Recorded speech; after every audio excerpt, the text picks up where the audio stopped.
오늘 성금요일 예배 제가 전할 말씀 성경 본문 누가복음 10장 29절 그리고 조금 건너뛰어서 36절, 37절 세 절입니다.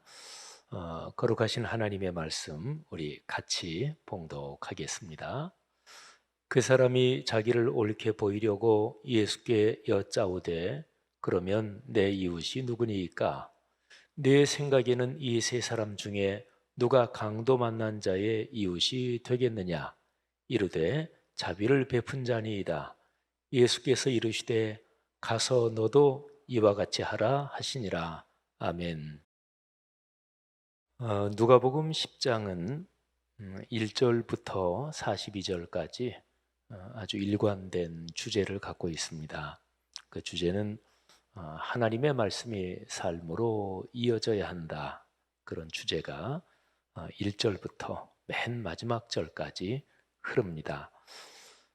제가 지금까지 오늘 여기까지 하면 8번째 설교를 통해서 그런 주제를 쭉 말씀을 드렸는데 내일 9번째 마지막 시간에는 1절부터 42절까지 말씀이 삶이 돼야 된다. 이 말씀 묵상이라는 주제가 어떻게 흐르는지 그 전체적인 흐름도 잠깐 말씀드릴 것입니다. 율법 교사하고 예수님하고의 대화에서 굉장히 중요한 초점이 이웃이 누구냐 하는 주제입니다. 사람은 살면서 사람 사이에서 또 사람 관계에서 삽니다. 한자로 사람을 뜻하는 사람인 이 글자는 막대기 두 개를 서로 의지해서 세워놓은 그런 모양을 하고 있습니다. 한자가 이게 모양으로 나타내는 뜻을 나타내는 글자니까 여기에서 여러 가지 얘기가 있을 수 있는데 그런데 사람은 하나로서 서 있는 게 아니고 말하자면 둘이 서로 의지해서 서 있다 이렇게 해석할 수도 있습니다. 사람이란 존재 자체가 혼자 살 수 있는 존재가 아닙니다. 사람 인자 한 글자만 말고 인간 이렇게 한자어로 쓰죠. 그런데 인간 할 때 그 간자가 이게 사이 간자입니다. 그러니까 사람은 사람 사이에서 산다 하는 것이죠. 우리의 삶의 현상을 조금만 관찰해 보면 이 사람이 더불어 산다. 이웃이 있어야 산다. 이거를 너무나 쉽게 잘 알 수 있습니다. 갓난아이는 태어나자마자 사람과 관계를 맺습니다. 자기를 낳아주신 엄마, 아빠와 관계를 맺고 또 할아버지, 할머니, 또 자기의 주변 사람들하고 관계를 맺으면서 그러니까 이웃들 그 사이에서 살아가는 거죠. 자라가는 모든 과정 다 마찬가지입니다. 사람은 살면서 누구나 성공하기 위해서 애쓰고 노력하며 살지만 그런데 성공 중에 가장 큰 성공은 참된 친구를 얻는 것 그리고 참된 이웃을 찾는 것 그것이 가장 큰 성공입니다. 여러 가지 동서양의 많은 이야기 가운데는 누구나 다 돈 많이 벌고 싶고 또 좋은 집, 또 좋은 물건 가지고 싶고 또 좋은 집 여러 가지 누리고 싶은 것 많이 누리고 사는데 그런데 그런 모든 것을 다 가졌는데 정작 이웃이 없다. 그래서 그 사람의 삶이 아주 불행하다. 이런 거를 얘기해 주는 그런 얘기들은 동서양 또 옛날이나 현대나 어느 문화권에나 다 있습니다. 가장 유명한 얘기 중에 하나는 스크루지 영감 그 얘기죠. 크리스마스가 되고 그래서 전부 다 크리스마스 파티도 하고 그러는데 스크루지 영감은 돈밖에는 아는 게 없는 사람입니다.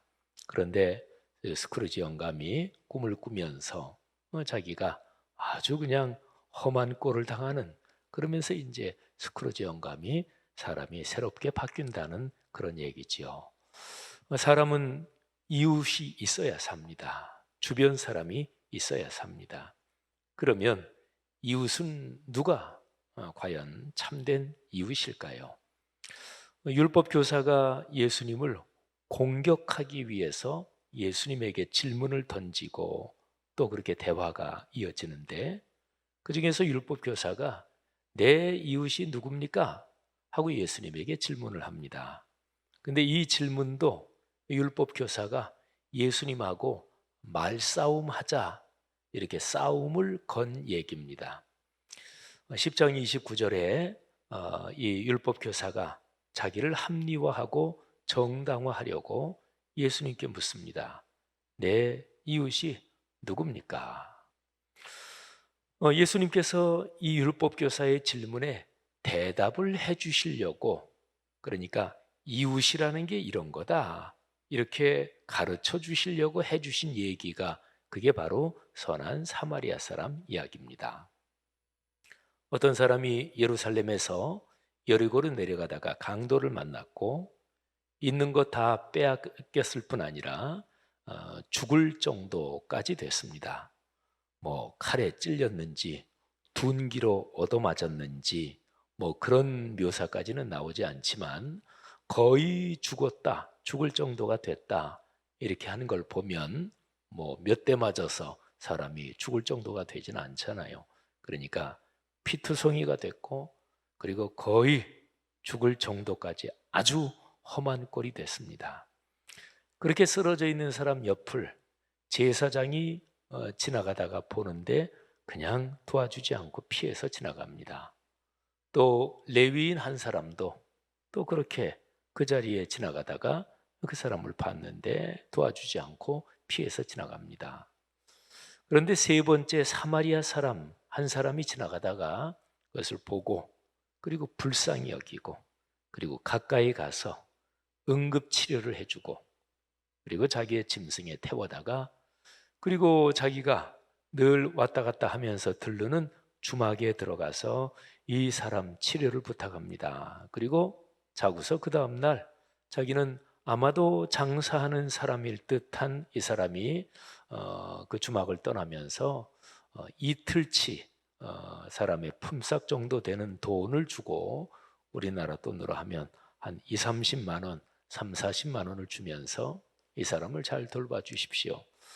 이 돈보다 더 들면 제가 돌아오는 길에 갚겠습니다. 자, 이게 예수님의 사마리아 사람 이야기입니다. 그러면서 예수님께서 이제 율법학자가 질문한 그 얘기, 내 이웃이 누굽니까? 하고 그 질문한 거에 대답을 주는데, 예수님께서 직접 대답하지 않으시고 그 율법 교사가 자기 입으로 대답하게 합니다. 자, 얘기를 끝내셨잖아요. 그리고서 물으십니다. 예수님께서 내 생각에는 이 세 사람 중에서 제사장, 레위인, 그리고 사마리아 사람 세 사람 중에서 누가 강도 만난 자의 이웃이 되겠느냐? 예수님이 질문하시는 거죠. 율법 교사는 도와준 사람, 자비를 베푼 사람입니다 하고 대답을 하고, 예수님께서는 그게 맞다. 너도 내 삶의 현장에서 그 자비를 베푼 사람, 도와준 사람처럼 그렇게 행동하고 살아야 된다. 이렇게 해서 이제 얘기가 끝나지요. 이 율법학자하고 예수님의 대화를 보면 이웃이 누구냐? 그러니까 이웃의 개념, 이웃의 뜻에 대해서 아주 중요한 두 가지 초점이 있습니다. 이 두 가지 초점에서 율법 교사하고 예수님하고 완전히 다릅니다. 그러니까 율법 교사가 이웃이란 이런 거다, 그렇게 생각하고 있는 거하고, 예수님께서 이웃이라는 게 이런 걸 가리킨다, 이게 두 가지 점과 연관해서 거의 완전히 정반대입니다. 자, 첫 번째로 누가 중심인가, 이 점에서 율법 교사하고 예수님은 완전히 다릅니다. 29절에 율법 교사가 질문하는 그 내용을 제가 정확하게 다시 한번 읽습니다. 율법 교사가 말합니다. 내 이웃이 누구니까? 성경에서 뭐 누구니까 이것만 편한 말로 하면 내 이웃이 누굽니까? 그러면 잘 보세요. 어떤 사람 하나를 가운데 세우고요, 머릿속으로 그림을 그려보세요. 그리고 그 사람 주변에 많은 사람이 둘러서 있다고 한번 머릿속에 그림을 그려보십시오. 이 율법 교사는 가운데 서 있는 사람이 자기인 거예요. 그리고 자기 주변에 둘러서 있는 많은 사람들, 그러니까 세상 살면서 만나는 많은 사람들이죠. 근데 자기를 중심에 놓고 이 내 주변에 있는 많은 사람들 중에서 누가 내 이웃입니까? 이렇게 물은 거예요. 그러니까 율법 교사는 이웃을 생각할 때 자기 중심적으로 생각을 했습니다. 내가 중심이야. 그러면 누가 내 이웃이지? 이렇게 물은 거예요. 이거를 쉽게 말하면 누가 내 편이지? 이렇게 묻는 거예요. 자, 율법 교사가 이런데 예수님이 이제 해주신 얘기를 보세요. 예수님이 강도 만난 사람, 뭐 그 사람을 도운 사마리아 사람 얘기를 해주셨잖아요. 또 돕지 않은 제사장 레위인 얘기도 해주셨고, 그러면서 예수님이 36절에서 정확하게 이렇게 말씀하십니다. 자, 36절에서 예수님께서 그 율법학자에게 역질문한 내용, 그거를 제가 또 그대로 읽어볼게요. 누가 강도 만난 자의 이웃이 되겠느냐? 그러면 예수님의 얘기 구조에서는 아까처럼 중심에 사람을 하나 세우고 그 주변에 사람들을 많이 둘러있는 그런 걸 한번 다시 상상해 보면 그 중심에 있는 사람이 누굴까요? 강도 만난 사람입니다. 강도 만난 사람이 쓰러져 있어요. 거기를 제사장도 지나가고 레위인도 지나가고 사마리아 사람도 지나가고 바쁜 사람도 지나가고 어른, 아이, 사업가, 정치인, 말하자면 강도 만난 사람이 거기 있는데 그 사람 주변에 수많은 사람들이 있는 거예요. 그러면서 예수님은 이렇게 말씀하시는 거예요. 자, 강도 만난 사람이 이렇게 쓰러져서 고난을 당하고 있는데 누가 이 강도 만난 자에게 이웃이 되겠느냐? 이렇게 물으신 겁니다. 그러면 중심이 바뀌잖아요. 그죠? 그러니까 율법 교사는 이웃 그럴 때 내가 중심이고 누가 내 이웃인가? 이런 사고 구조를 가지고 있었습니다. 아까 말씀드린 대로 그거는 사실은 진정한 의미에서 이웃이 아니라 내 편을 찾는 거예요. 누가 나하고 편 먹을 거냐? 누가 나 지지하고 나 응원해주고 누가 내 편 들어줄 거냐? 사실은 사고 구조가 그런 거죠. 그러니까 그거는 참된 이웃이라기보다 도당이라고 얘기할 수 있습니다. 도당, 이건 뭐 옛날 한자어 표현인데요. 요즘 말로 말하면 뭐 조폭 집단, 깡패 집단 또는 끼리끼리 모여서 자기들끼리만 똘똘 뭉쳐서 자기들을 공격하는 사람들은 무자비하게 해치고 말하자면 이기적인 소집단, 이거를 뭐 우리 옛날 말로 도당이라고 그러죠. 그러니까 이제 율법 교사의 이웃 개념이 그런 거예요. 근데 예수님은 이 세상 살면서 어려움을 당한 사람, 힘든 사람, 삶이 진짜로 가여운 사람, 그런 사람을 중심에 놓고 그 사람을 도와주는 사람, 거기에서 이웃을 찾을 수 있다. 이렇게 본 거지요. 그러니까 예수님의 이 선한 사마리아 사람 이야기, 거기로 보면 이 율법 교사도 강도 만난 사람의 주변에 쭉 둘러 있는 이 사람 중에 율법 교사도 거기 있는 거예요. 그러니까 예수님이 너도 주변에 있는 사람 중에 한 사람인데 너는 만일에 이런 경우라면 이 강도 만난 사람 도와줄 거냐? 아니면 그냥 보고 아이고 안 됐어. 하지만 난 바빠. 아이고 안 됐어. 아이 하지만 요즘 세상이 험해서 괜히 뭐가 뭔지 모르고 어렵다는 사람 잘못 도와줬다가 봉변 당할 수 있어. 괜히 그냥 복잡하게 엮일 수 있어. 아유 세상이 하도 험해서 할 수 없어. 좀 미안해요. 난 그냥 가야 되겠어요. 그러면서 율법 교사한테 너는 어떻게 할 거냐? 이거를 묻는 거지요. 예수님께서 말씀하신 이웃의 참 뜻은 자기 중심적인 것이 아니라, 그러니까 이기적인 것이 아니라 이타적인 것입니다. 아주 굉장히 큰 차이잖아요. 그죠?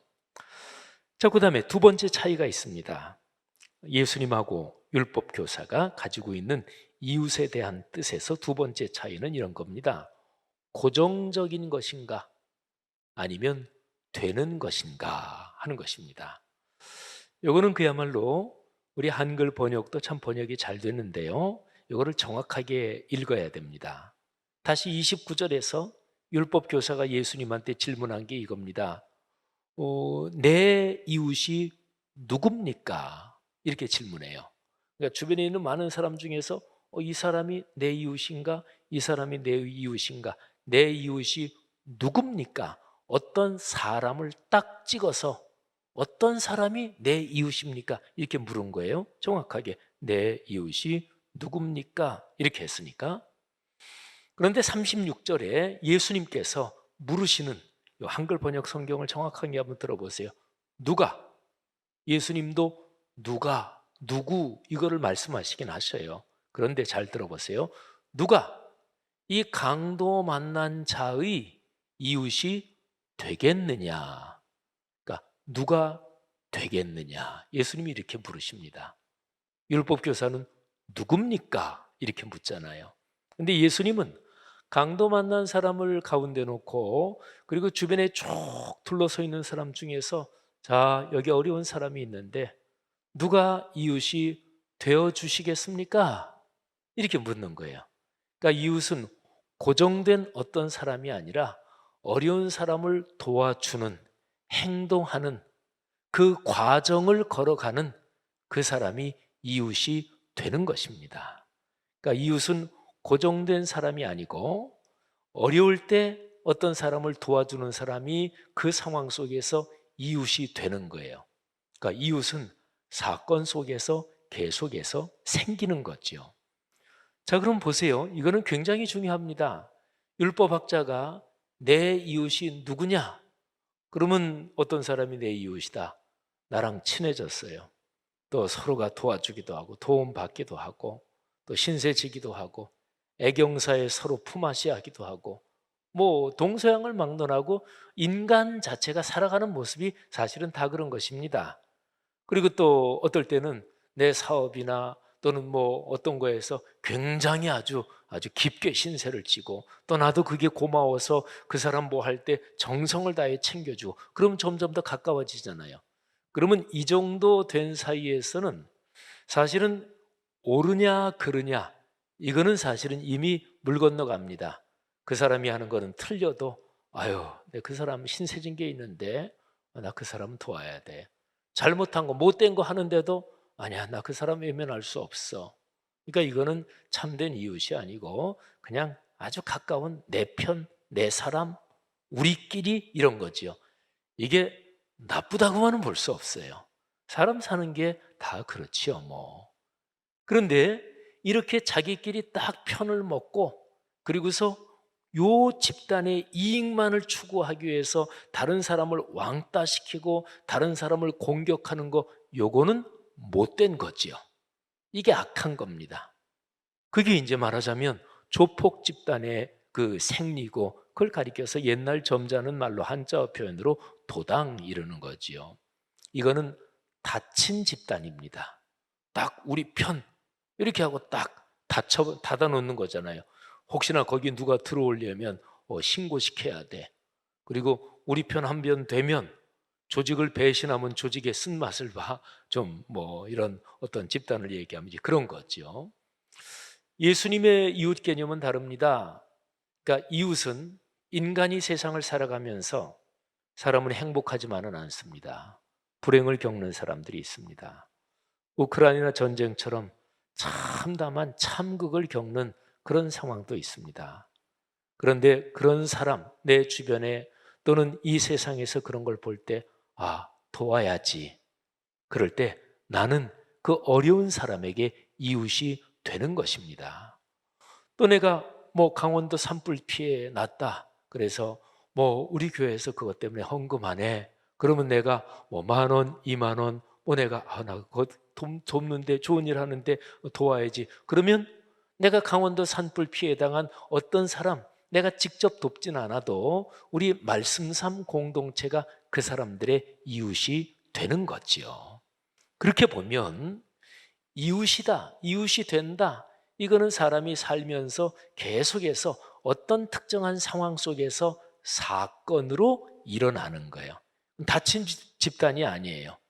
그러니까 여러분과 저는 이웃이 될 수 있는 수많은 기회를 살아가면서 그거를 가지는 거예요. 그러니까 누구에게 내가 이웃이 되느냐. 근데 특별히 어려운 사람, 위로가 필요한 사람, 지친 사람, 그 사람에게 손 한번 내밀어주고 따뜻한 격려의 말 한번 해주고 많은 거 아니지만 내가 조금 도와서 십시일반으로 돕고 그럴 때 거기에서 이웃이 생기는 거지요. 그러니까 예수님의 이웃 개념은 열려 있습니다. 그러니까 세상에는 이웃이 늘 생겨야 되고 늘 발생해야 되고 그리고 이웃이 계속 되는 그런 사람들이 있는 거죠.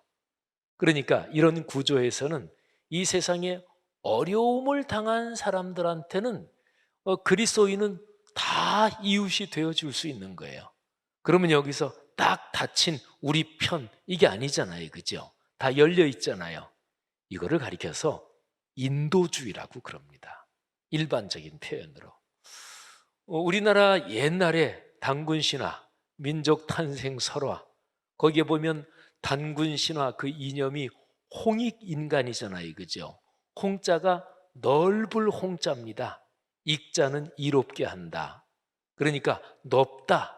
그거는 뭐 세계 모든 그 고상한 인도주의적인 얘기나 사상은 다 마찬가지지만 넓다 그러면 세상 전체를 다 말하는 거예요. 그러니까 널리 사람들을 이롭게 한다. 널리 사람들을 행복하게 한다. 그게 홍익인간이에요. 또는 사해동포주의. 사해는 동서남북 네 바다. 그는 세상 전체를 말하는 거죠. 그러니까 이 세상 모든 사람들, 세상에 사는 모든 사람들이 다 동포요, 형제다. 이게 사해동포주의 아니겠어요? 우리 서구 기독교 문화권 역사에서 필라델피아 사상, 필라델피아 이거를 아주 중요하게 생각하고 그거를 실천하기 위해서 애쓴 기독교 공동체들이 있습니다. 근데 필라델피아, 미국에 있는 도시 이름이죠. 근데 거기에서 필하고 아델포스, 헬라어 두 개가 결합된 거예요.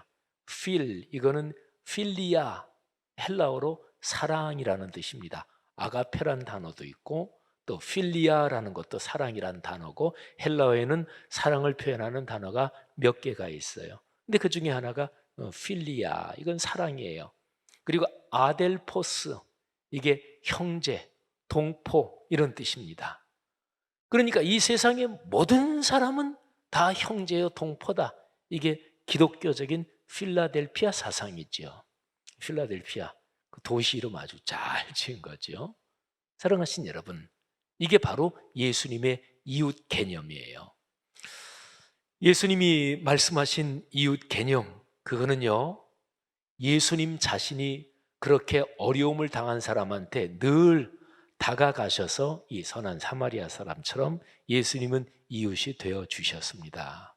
예수님은 그 당시에 따돌림 받는, 사회에서 어려움을 당하고 그리고 죄인 취급받는, 하여튼 그 사회에서 어렵고 힘들고 인생살이가 사는 게 같지 않은 참 그토록 힘든 사람들에게 예수님은 늘 찾아가셨잖아요, 그죠? 세리와 창녀, 또 사회에 가난한 사람들, 딸이 막 죽어가서 그냥 안달을 하고 애간장이 끊어질 것 같은 그런 아버지를 찾아가고, 그리고 갈릴리 바다 서쪽에 계시다가 갈릴리 바다 건너가지고 거기에서도 60km나 더 가는 저 어느 도시, 거기에 무덤가에 살고 있는 귀신이 떼거지로 들어서, 군대 귀신이 들려서 그야말로 비참한 인간 짐승도 아닌 그 정도로 살고 있는 그 사람의 괴로운 음성을 듣고 예수님은 한밤중에 제자들하고 배를 타고 건너가서, 그리고 건너가서 갈릴리 바다 건너가서 거기서 한 60km를 더 가야 되니까 거의 반나절 이상 하루 종일 걸어가지고 그 한 사람 만나러 예수님은 거기 가셨습니다. 그러니까 예수님은 당신이 사신 모습이 이제 그러신 거예요. 어렵고 힘들고 소외당하고 참 불쌍한 그런 사람들을 찾아다니셨습니다. 그러니까 예수님은 늘 그런 사람들한테 이웃이 되어 주신 거죠. 그래서 예수님이 하신 유명한 말씀, 건강한 사람에게는 의사가 쓸데없다. 병든 사람에게, 그 사람에게 의사가 필요하다. 나는 죄인을 찾으러 왔노라. 이렇게 말씀하셨잖아요. 예수님은 당신이 몸소 이웃이 되는 것을 실천하셨는데 그 마지막 결론, 그리고 클라이막스, 그 심장, 에센스가 바로 십자가 사건입니다. 강도 만난 사람은 누구일까요? 그건 바로 여러분과 저예요. 여러분과 저는 죽어마땅한 죄인이었고, 우리의 원죄의 그 업보도 그렇고 우리 자신이 살면서 지은 죄 때문에 우리는 영원한 지옥의 형벌을 당해서 영원히 멸망할 수밖에 없는 존재, 그러니까 여기에 거의 죽게 된 강도, 비유적으로 그런 거지요. 근데 예수님께서 하늘 영광의 보좌를 버리고 사람 몸을 입고 그렇게 죽게 된 우리를 찾아오신 거예요. 찾아오셔서 예수님께서 치료해 주시고 나귀에 태우시고 당신의 품에 안아주시고, 그러니까 십자가 사건은 강도 만난 사람, 비유적으로 보면 그런 인류를 구원하시기 위해 예수님께서 이웃이 되시기 위해서 찾아오신 사건이지요. 우리가 보통 기독교적으로 값없이 은혜를 받았으니까 값없이 줘야 된다, 이런 얘기를 하잖아요. 그리고 그 최고가 예수 그리스도의 복음을 전하는 것이다, 그런 얘기를 하잖아요. 정확한 말씀이죠. 그러니까 그리스도인은 이런 면에서 빚진 자입니다. 내가 강도 만나서 다 죽게 되는데 예수 그리스도께서 나를 찾아오셔서 구원해 주셨습니다.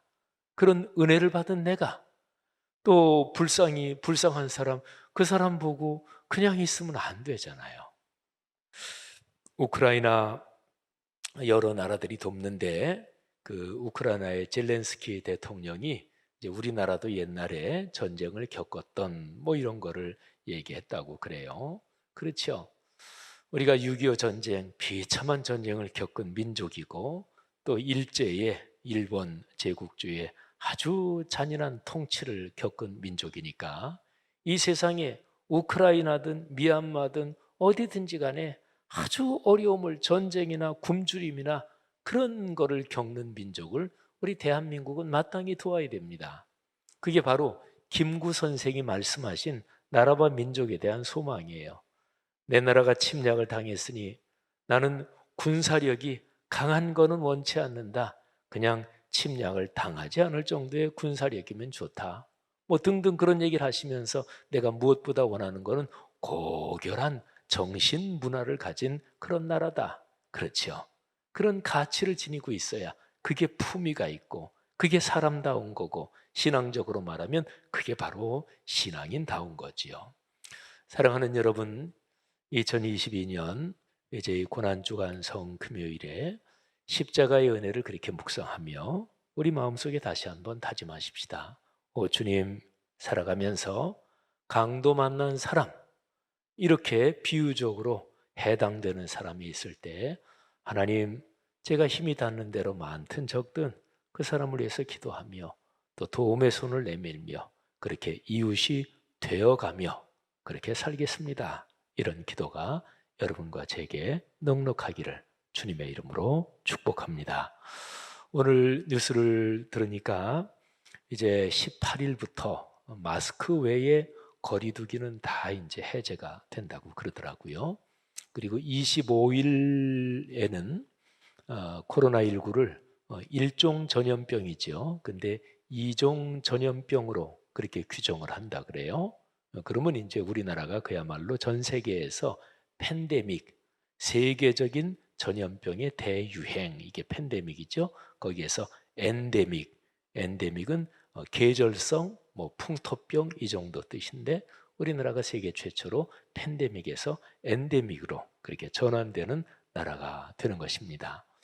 아무튼 우리 교회는 지난 주일부터 우리는 신앙생활에서 팬데믹에서 엔데믹으로 전환합니다. 4월 10일부터 그렇게 선언을 하고 또 우리가 본말씀 사경에 꿈새 사순절 지금 지나고 있는 중인데, 하여튼 코로나19 이제 더불어 안고 살아가고 계절마다 또 찾아오고 독감처럼 그 정도는 되겠지만, 아무튼 코로나19 이후 시대 살아가시면서 여러분과 저 이웃들이 서로 돼가며 그러면서 친구가 되고 또 우리 교회는 더 열린 교회가 되고 한국교회 그리스도인들이 모두 예수님의 가르침에 따라서 이웃이 되는 그렇게 인생길을 걸어가는 아름다운 복이 넉넉하기를 주의 이름으로 축원합니다.